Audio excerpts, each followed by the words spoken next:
Well, welcome back to my channel. Landing here at Nook in Greenland, a stopover point for a lot of light airplane flyovers the Atlantic. I wanted to check this out, and I'm just really enjoying flying with the Flight Sim 2020, flying around to places that I've been before flying, and also to places I'd like to fly to. The scenery is just really awesome, even in these airports that are in the out-of-the-way places that haven't gotten a lot of special attention.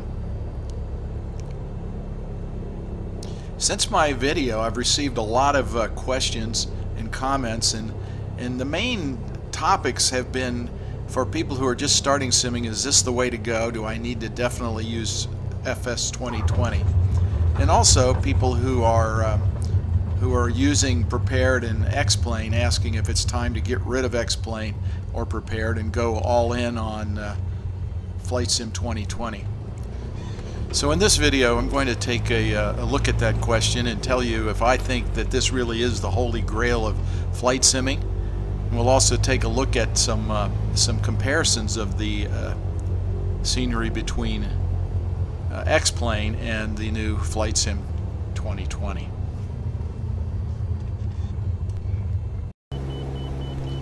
So back in the Boston area now, I'd like to take a look at this, and I tell you, I've found that selecting a sim is a lot like selecting a political party or a religion. It tends to be an emotional decision, and from the comments I've gotten from previous videos, I know there's strong emotional feelings about this, and the bottom line is there really is no right answer, really. There's only opinions, and that's all I can offer is my opinion. Now, I do have a lot of flying time, 23,000 plus flight hours. I've flown light airplanes, and then in general aviation, and also military fighters, flew the F-4, and also airliners for about 35-year career in the airline industry. But still, it's still only my opinion. Obviously, the main factor in determining which sim is right for you is really how you're going to use that sim. What is the goal that you have for using this sim?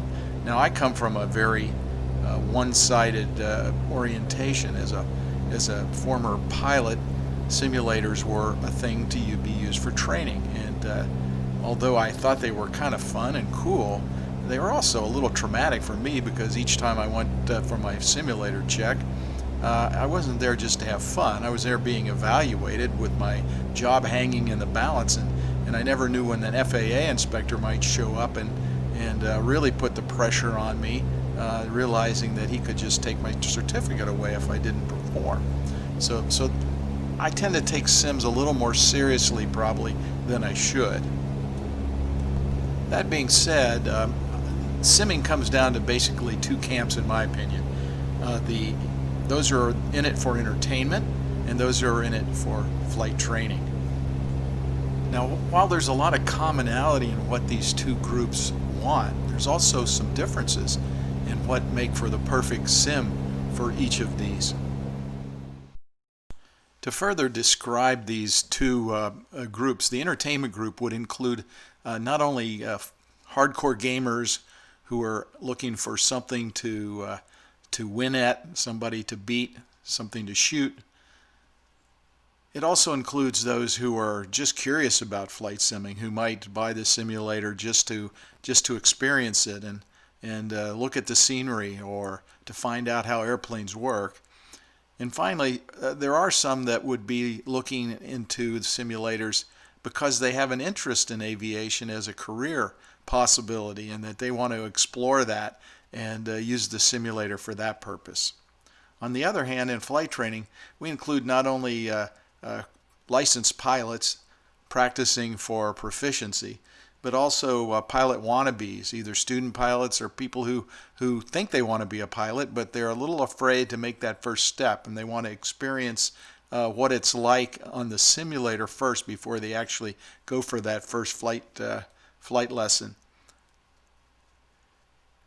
Also, we include the cockpit builders and the role players, those who want to build cockpits that are totally realistic and or totally functional, and some of them just enjoy building cockpits. I'm kind of in that category. I love to build things and figure things out. So that's the engineer in me, and I sure enjoy that part of it. And I would include those people in the flight training category, even though they may not be pilots. Now, as you can see, when it comes to the visual and the sound, to the graphics, the entertainment side really wants it maxed out. They want the most realistic graphics. They want to be able to see the mailbox in their driveway. They want to be able to see the sights, and that is a very big attraction. Whereas on the flight training side, there's much less emphasis on precise graphics and more interest in a good frame rate, a smooth operation of the sim, being able to meet possibly for a certified sim the FAA requirements for frame speeds and so on. So they want more of a plausible. They just want it to look realistic. And besides, most of the time for instrument training, the only part of the visual they're going to see is from minimums to the landing and taxi into the gate. So not all that critical to have it look exactly like real life, but still it is a big plus if that can be added.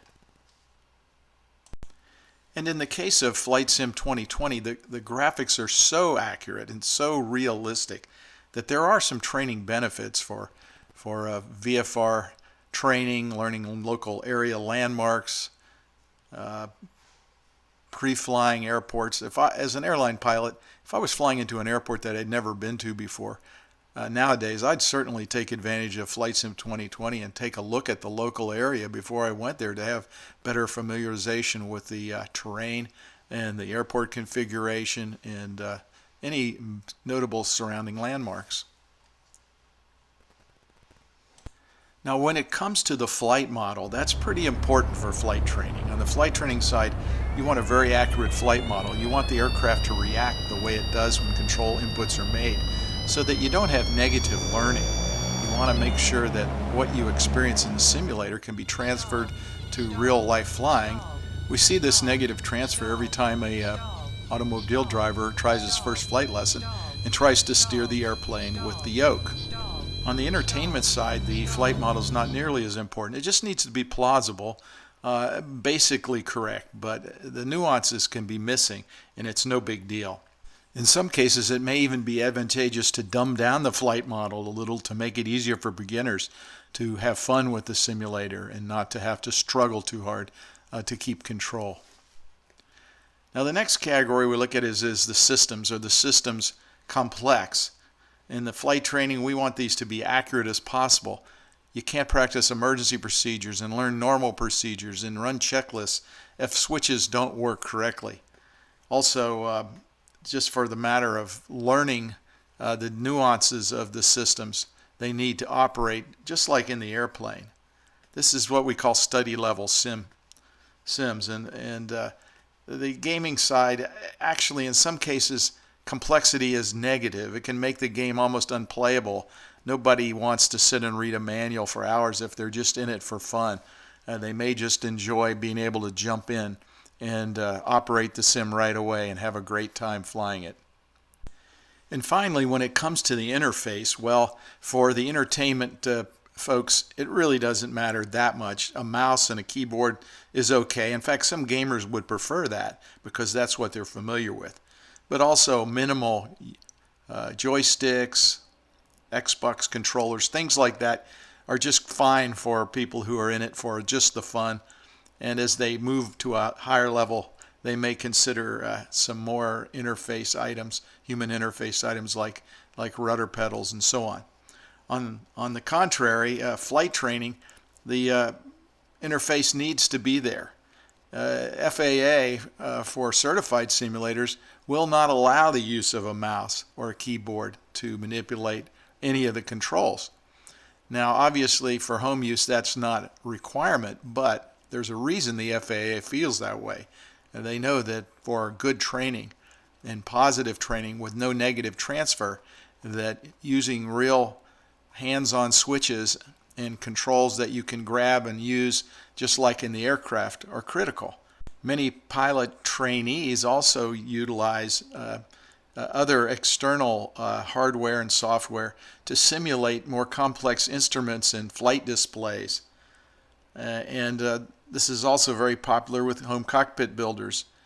So these are a different level that's required, and this needs to be supported on the sim that's going to be used for serious flight training or cockpit building.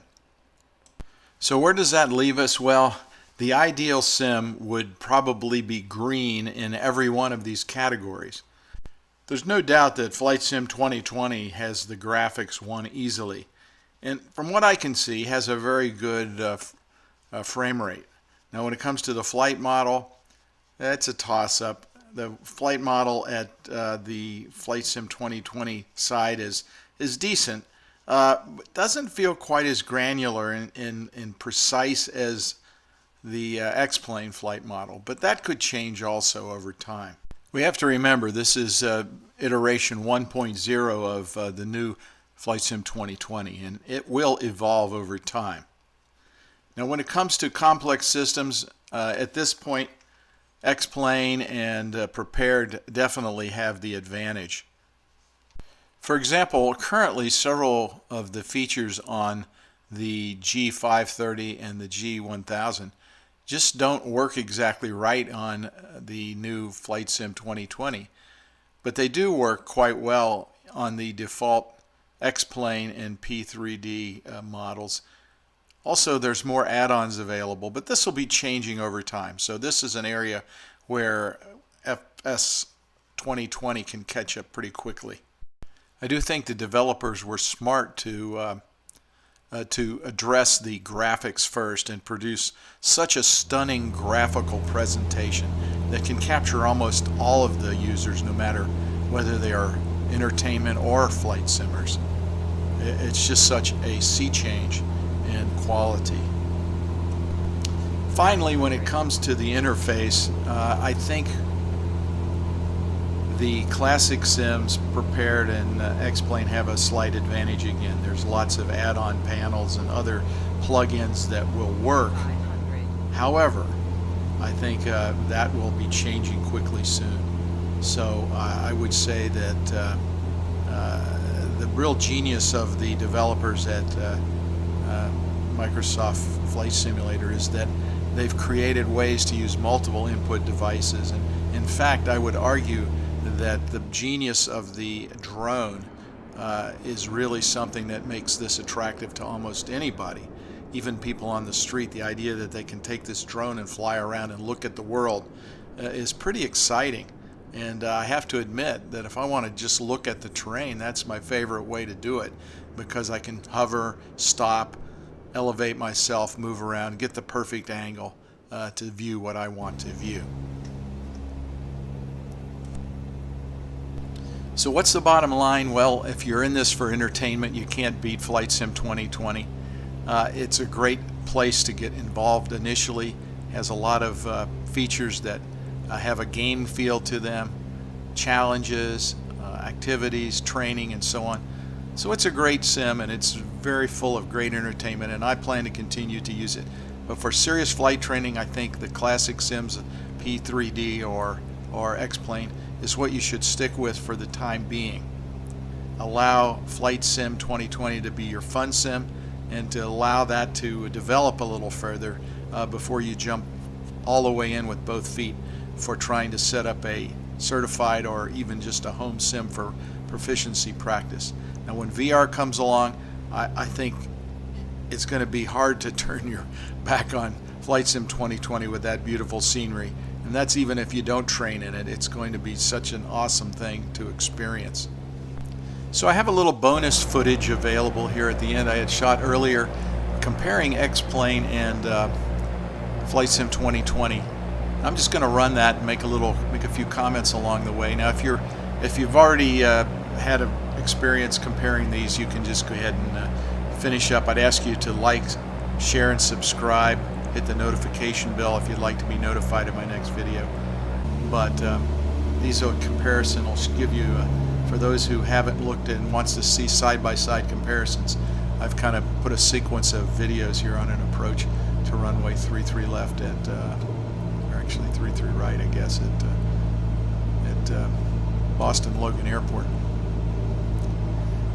Get a nice view here of Flight Simulator of the city and the detail.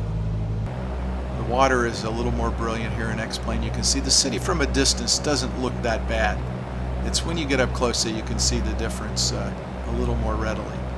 I will say that you can see the G1000, although the Flight Sim version has a synthetic vision, it's still not as authentic. The screens are not as authentic as the screens in the G1000 for X-Plane, and the X-Plane version is quite accurate. You can shoot approaches. It's not that FSX or Flight Sim will not get there. It's just not quite there yet. Still beautiful though, and the graphics are far in excess as far as the view of the bezels and the cockpit and so on. And here's a nice view of the airport. You can see how lifelike it looks. Look at that little EMAS at the end of the runway there. You can kind of see how that looks compared to X-Plane. It looks a little more artificial in X-Plane. I love the markings on the runway in X-Plane though. This is an add-on, a free add-on, I think by FlyJSim, but it adds a lot of the reverted rubber look to the runway, and that's much more realistic. The runways are just a little bit too clean in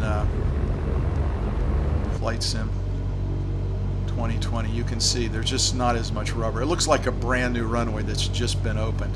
There's hardly any rubber on the runway, but it's beautiful, and I love the fact that the runways aren't level anymore too. That's a real nice touch.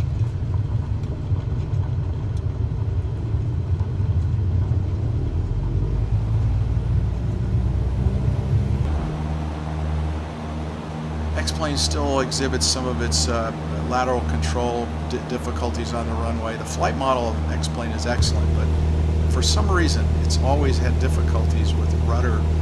It seems to slide too easily.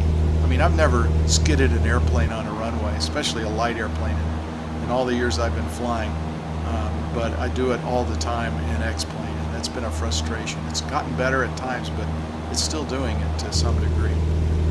Now take a look at the city there and compare that to what you see with X-Plane. It's just not the same. There's more rubber on the runway. You get a good look at that. Terminals are decent, but the tower, you can see the tower is not exactly the right style to match Boston. In Flight Simulator, they have it pretty much perfect. Look at the reflections off the water of the city coming up there. You get a nice view of that. You also can see some of the boats and piers in the water. Terminal building's much more accurately shaped. There again, the water reflections are just not quite so brilliant, and the water doesn't look quite as realistic.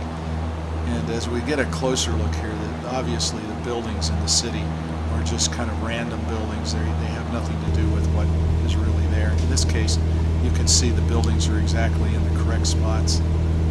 They even look the same, the right heights and everything, due to the photogrammetry that's used in the most built-up city areas. Now here the X-Plane version. You can see the buildings. There are lots of space between the buildings, lots of green areas, and it just doesn't look like a downtown. Not that that really is critical for flight training, but if you want to go sightseeing, FSXs, look at that. That's just beautiful.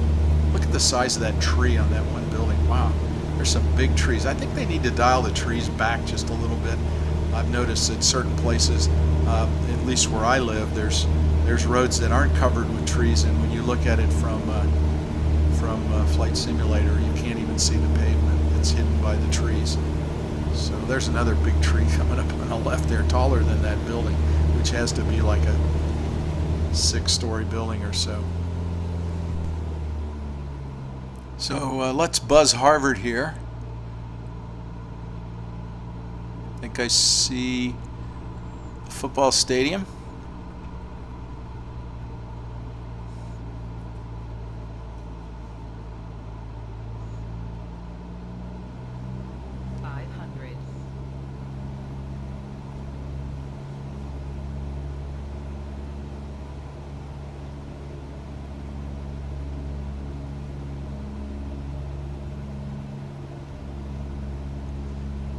Yep, here we go. There it is on the left. 500.